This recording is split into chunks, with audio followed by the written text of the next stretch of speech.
پاکستان کی تاریخ میں کوئی موازنہ نہیں ملتا. خدارا ان غریبوں کا NRO دے دیں یا NRO اپنے آپ کو دے دیں, ہماری جان چھوڑ دیں. کیونکہ آپ نے جو کر لیا ہے نا, آٹا چینی چوری کے اندر جو آپ کر چکے ہیں, جو ادویات کے اندر آپ کر چکے ہیں, جو LNG کے ساتھ آپ کر چکے ہیں, جو پیٹرول کے اندر آپ کر چکے ہیں, یہ تمام آپ کے وہ کیسز ہیں, وہ سکیمز ہیں جو آنے والے وقت میں آپ کو بھگتنے ہیں. ہمیں جس چھلنی سے گزارا ہے آپ نے, آپ کو اسی چھلنی سے گزرنا ہوگا اور اسی طریقہ کار میں آپ کے کیسز کو ٹرائل ہونا ہوگا. میں صرف اتنی گزارش کرنا چاہتی ہوں کہ کب تک عثمان بزدار کی معصومیت کا ایک وہ جھنجھنا آپ پنجاب کی عوام کو دیں گے؟ کیا کریں ہم اس عثمان بزدار کی معصومیت اور شرافت کے ڈھونگ کو, جب پنجاب کے لوگوں کا حال یہ ہے کہ غریب آدمی کے پاس روزگار نہیں ہے. کوئی بھی جو پنجاب کے عام آدمی کو سبسڈی دینے کی باری آتی ہے, آپ کے پیٹ میں درد شروع ہو جاتا ہے. چینی مافیا کو سبسڈی دیتے ہوئے آپ کے پیٹ میں درد نہیں ہوتا, لیکن آپ کو جہاں پر غریب آدمی کو سبسڈی دینے کی بات آئے وہاں پر آپ کا خزانہ خالی ہو جاتا ہے. یہاں پر لوگوں کو تنخواہیں دینے کے لیے آپ کے پاس پیسے نہیں ہیں. لا اینڈ آرڈر کی صورتحال یہ ہے کہ کل ایک حکومتی رکن ہاؤس کے اندر رونے پہ مجبور ہوا اور اس نے کہا کہ بتائیے میں کہاں جاؤں. اور یہاں پر آپ جو ہے وہ عثمان بزدار صاحب جو ہے, ان کی حکومت جو ہے وہ چین ہی چین لکھتی ہے اور باجی آ جاتی ہے ہماری. وہ باجی جو ہے ان کا تو مجھے سمجھ میں نہیں آتی کہ یہ جس چیز پہ وہ اتراتی ہیں آ کے کہ جی وہ مشیر اطلاعات یا معاون خصوصی وہ جو بھی ہیں, اس کے آنے کے بعد اتنی دوسروں کو باتیں کرنا, آپ سیاسی باتوں کا سیاسی جواب دیں, ہم دینے کے لیے تیار ہیں, لیکن آپ کے لیول پر گرنا وہ ہر ایک کے بس کی بات نہیں ہے. آپ کے پاس سیاسی دلائل کا جواب کیا ہے؟ گالی. سیاسی دلائل کا جواب کیا ہے؟ چور ڈاکو. تو اب تو چور ڈاکو کر کے ان کا یہ حال ہے کہ سب سے بڑے چور ڈاکو ان کی اپنی گود میں بیٹھے ہیں. اور جس نے پنجاب کی, پاکستان کی خدمت کی, یا وہ ملک سے باہر ہے یا یہاں پر اس وقت نیب کی کورٹ کے اندر پیش ہے. حمزہ شہباز شریف کو 2 سال ہونے کو آئے ہیں, وہ جیل کے اندر ہیں, اور اس کے اوپر جب کورٹس کی بھی آبزرویشن موجود ہے, قاضی فائز عیسیٰ کے کیس کے اندر Supreme Court of Pakistan clearly بتا چکی ہے کہ مشکوک ٹرانزیکشنز بھی ہوں تو اس کا منی لانڈرنگ سے تعلق نہیں ہوتا. منی لانڈرنگ اور بھائی آ کے منی لانڈرنگ کا جواب دو جو تم نے فورن فنڈنگ اکاؤنٹس میں کی ہے. اس منی لانڈرنگ کا جواب دو جو عمران خان تمہارے ملازموں کے نام پہ, اکبر ایس بابر کہہ رہا ہے کہ ملازموں کے نام پہ منی لانڈرنگ ہنڈی ہوتی رہی, حوالہ ہوتا رہا, اور تمہارے ملازموں کے اکاؤنٹس میں پیسے آتے رہے جو تم پاکستان کے اندر سیاست میں استعمال کرتے رہے. سو بچ تو نہیں پاؤ گے. کتنے دن ہے یہ مجھے نہیں معلوم, میں خدائی دعوے نہیں کرتی, لیکن ایک بات طے ہے کہ وہ وقت بہت قریب ہے جس دن عوام کا ہاتھ ہوگا اور تمہارا گریبان ہوگا, اور تمہارے کسی ہواری کو, تمہارے کسی کرندے اور چمچے کو اس ملک سے بھاگنے کی اجازت نہیں دیں گے. جو کیا ہے, جو بویا ہے, اس کو کاٹنے کے لیے تمہیں ملک میں رہنا ہوگا.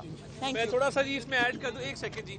یہ جو آج چینی سفارتکار کی طرف سے میاں شہباز شریف صاحب کو خط لکھا گیا ہے, اس میں یہ کہتے تھے کہ پنجاب سپیڈ کا یہ انکاری تھے کہ ایک جانب مسلم لیگ نون کے رہنما میڈیا سے گفتگو کر رہے ہیں, جبکہ دوسری جانب تحریک انصاف کراچی کے رہنما اور رکن صوبائی اسمبلی خرم شیر زمان میڈیا سے گفتگو کر رہے ہیں. میں نے کہا ان لوگوں کے خلاف تو تحقیقات کر لو. انہوں نے تو قبول کر لیا کہ میں نے صوبے کا پیسہ لوٹا, فار ایگزامپل 10 کروڑ روپے, اور میں نے 6 کروڑ روپے دے دیے اور 4 کروڑ روپے جیب میں رکھ کے خداحافظ میں جا رہا ہوں. ان کے خلاف تحقیقات کر لو. تو وہ فرماتے ہیں جناب میرا ڈومین ہی نہیں ہے, میرے پاس اختیار ہی نہیں ہے کہ جن لوگوں نے اس ملک کا پیسہ لوٹ کر نیب کو آدھا پیسہ واپس دے دیا, آدھا پیسہ ہڑپ کر دیا, میرے پاس میرے قوانین مجھے اجازت نہیں دیتے کہ میں ان کے خلاف تحقیقات کروں. وہ فرماتے ہیں کہ اینٹی کرپشن کے پاس وہ کیپیسٹی نہیں ہے تحقیقات کرنے کی کرپشن کی. وہ فرماتے ہیں کہ ہمارے اسٹاف کی ٹریننگ ہی نہیں ہے کرپشن کے خلاف تحقیقات کرنے کی. وہ فرماتے ہیں ہمارے پاس ایسی فیسلٹیز ہی نہیں ہیں. چیئرمین صاحب فرماتے ہیں جو کہ مجھے چیف منسٹر کے پیارے لگ رہے تھے, وہ کہتے ہیں ہمارے پاس اختیارات ہی نہیں ہیں. تو میں یہ سوال کرنا چاہتا ہوں, یہ پیچھے اتنی بڑی بلڈنگ ہے, ان کے پاس ہزاروں کی تعداد میں افسران ہیں جن کا کام ہے عوام کا پیسہ جو صوبہ سندھ میں پاکستان پیپلز پارٹی کے سائے تلے لوٹا جا رہا ہے. براڈ شیٹ کی انکوائری کمیٹی کی بجائے کمیشن کرے گا. وفاقی کابینہ نے براڈ شیٹ تحقیقات کے لیے انکوائری کمیشن تشکیل دینے کی منظوری دے دی. وزیر اعظم عمران خان کی زیر صدارت وفاقی کابینہ کا اجلاس, یہ اہم فیصلہ کیا گیا ہے. ذرائع کے مطابق انکوائری کمیشن کی سربراہی بھی جسٹس عظمت سعید شیخ ہی کریں گے. راؤ سکندر اقبال, آفتاب احمد شیرپاؤ جیسے بڑے ناموں کے کیسز دوبارہ کھولے جائیں گے. براڈ شیٹ انکوائری کمیشن ان اہم لوگوں کے کیسز کو بھی دوبارہ کھولے گی جنہیں ماضی میں مصلحت کے تحت بند کر دیا گیا. مزید کیا فیصلے ہوئے ہیں جانے کے نمائندہ نیو نیوز شاکر عباسی سے. جی شاکر, کہیے گا مزید فیصلوں سے متعلق.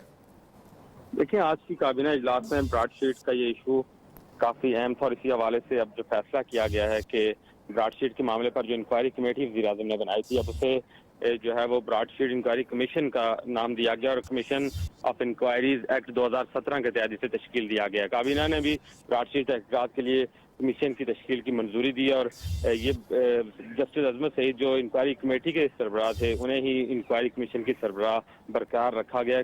انکوائری کمیشن براڈ شیٹ کے معاملے کی جامع تحقیقات کرے گا اور ان اہم لوگوں کے کیسز کو بھی دوبارہ کھولا جائے گا جنہیں ماضی میں ٹھیک ہے, بہت شکریہ شاکر عباسی.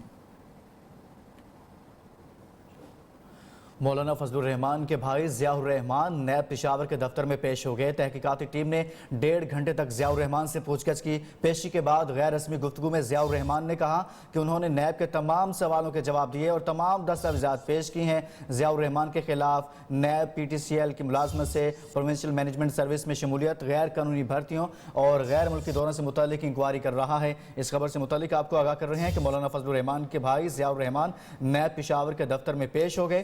تحقیقاتی ٹیم نے 1.5 گھنٹے تک ضیاء الرحمان سے پوچھ گچھ کی ہے.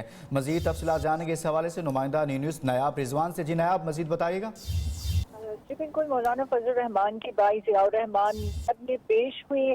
تحقیقاتی ٹیم نے تقریباً 1.5 گھنٹے تک ان سے سوالات پوچھے. ضیاء الرحمان نے تمام سوالات کے جواب بھی دیے اور ان کا یہی کہنا تھا کہ ٹیم کے سامنے میں نے تمام تر جو دستاویزات تھے وہ بھی پیش کر دیے. اور مزید ان کا کہنا تھا کہ میں سرکاری ملازم ہوں, کارروائی سے متعلق میڈیا کو فی الحال کچھ نہیں بتا سکتا.